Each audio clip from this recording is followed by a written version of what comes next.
गणेश जी की पूजा किसी भी कार्य के प्रारंभ में करने की प्रथा सदैव से हो रही है, क्योंकि सभी देवों ने इन्हें अनादिक देव माना जाता है।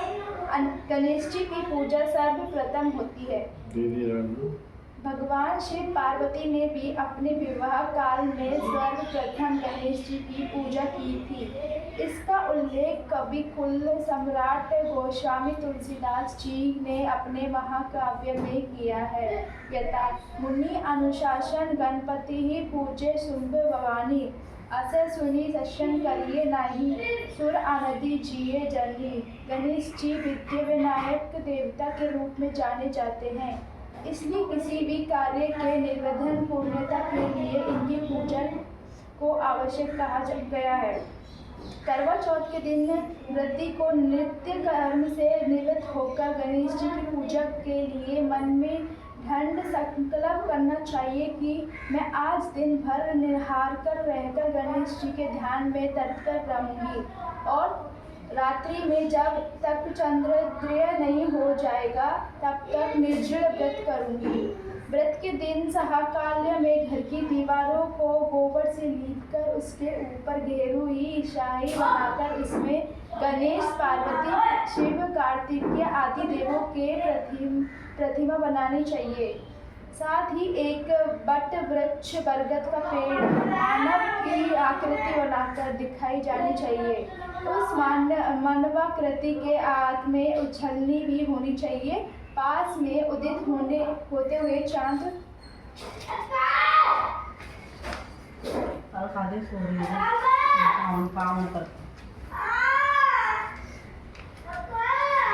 की आकृति भी उस दीवार पर चरित्र करनी चाहिए।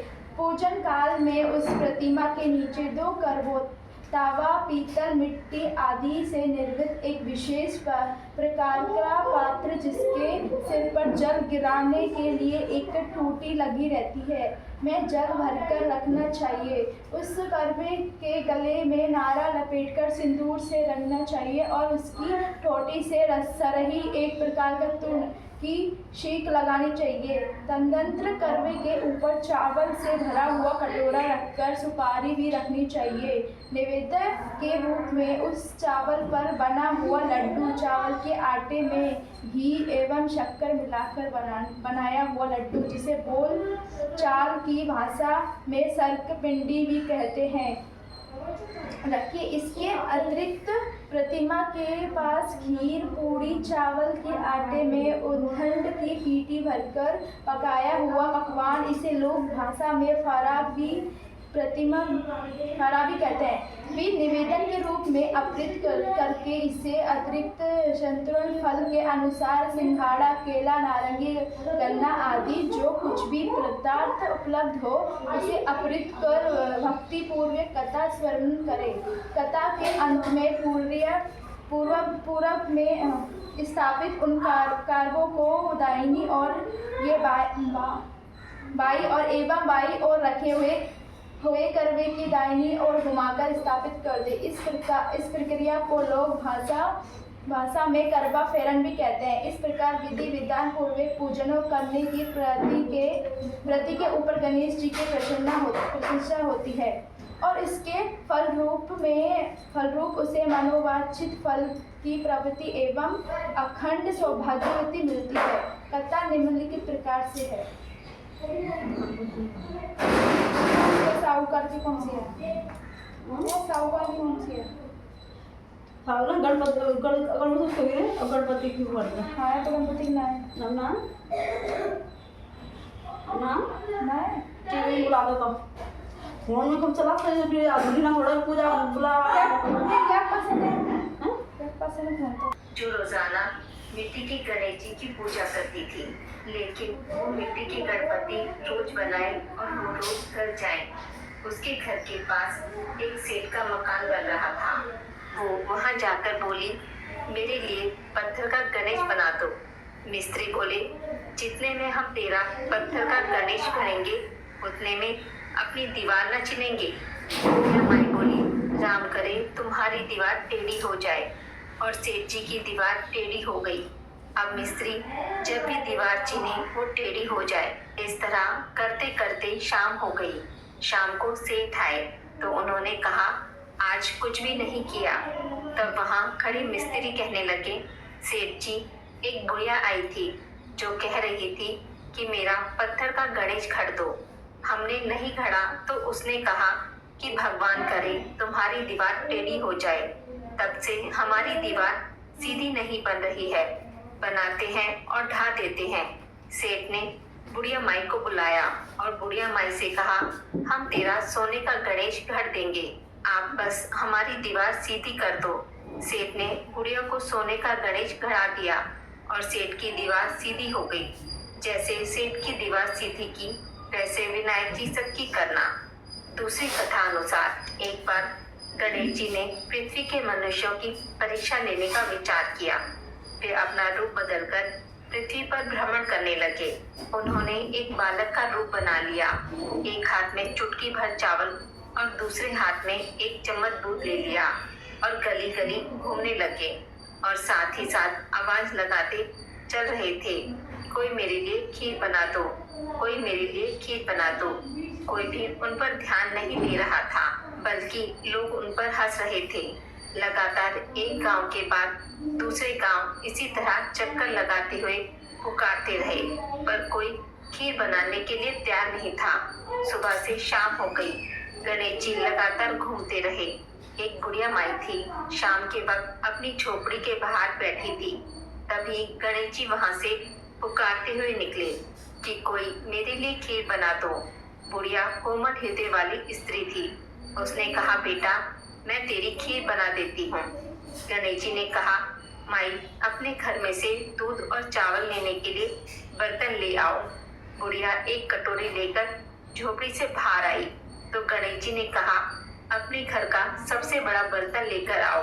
बुढ़िया को थोड़ी झुंझलाहट हुई, पर उसने कहा, चलो बच्चे का मन रख लेती हूँ, और अंदर जाकर अपने घर का सबसे बड़ा पतीला लेकर बाहर आई। गणेश जी ने चम्मच से दूध पतीले में उड़ेलना शुरू किया। तब बुढ़िया माई के आश्चर्य की सीमा न रही जब उसने देखा दूध से पतीला भर गया है। एक के बाद एक बर्तन झोपड़ी से बाहर लाती गई और उसमें गणेश जी दूध भरते चले गए। इस तरह से घर के सारे बर्तन दूध से लबालब भर गए। गणेश जी ने बुढ़िया से कहा, मैं स्नान करके आता हूँ, तब तक तुम खीर बना लो, मैं वापस आकर खाऊंगा।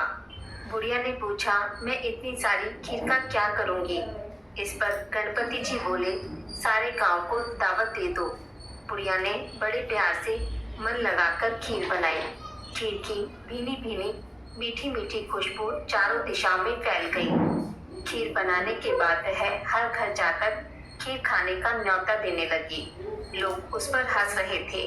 बुढ़िया के घर में खाने को दाना नहीं है और यह सारे गांव को खीर खाने की दावत दे रही है।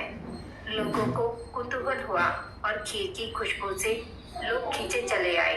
लोग सारा गांव बुढ़िया के घर में इकट्ठा हो गया। जब बुढ़िया की बहू को दावत की बात पता चली, तब वह भी वहां सबसे पहले पहुंच गई। उसने खीर से भरे पतीले को जब देखा तो उसके मुंह में पानी आ गया।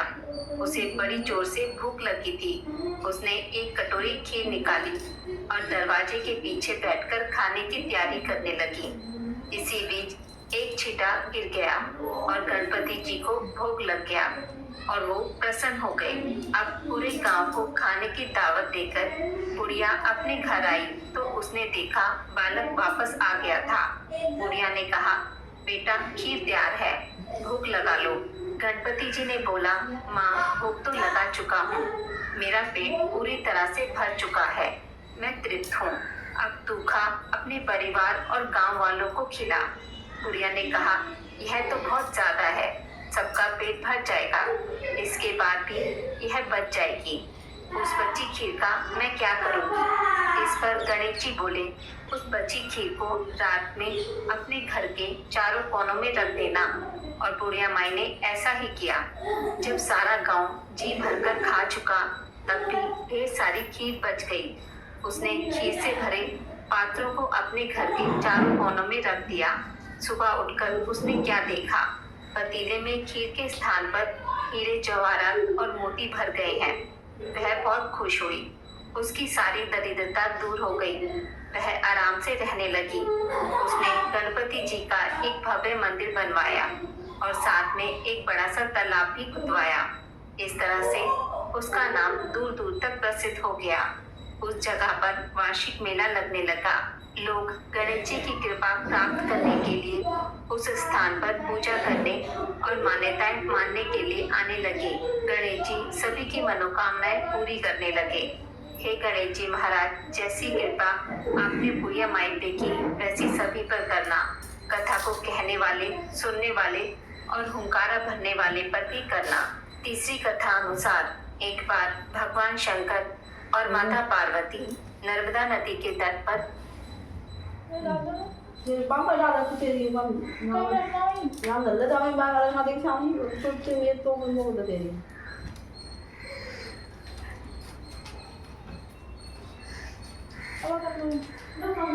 gần ra đâu để tầm cho nó cả bán cái cái जाओ भाई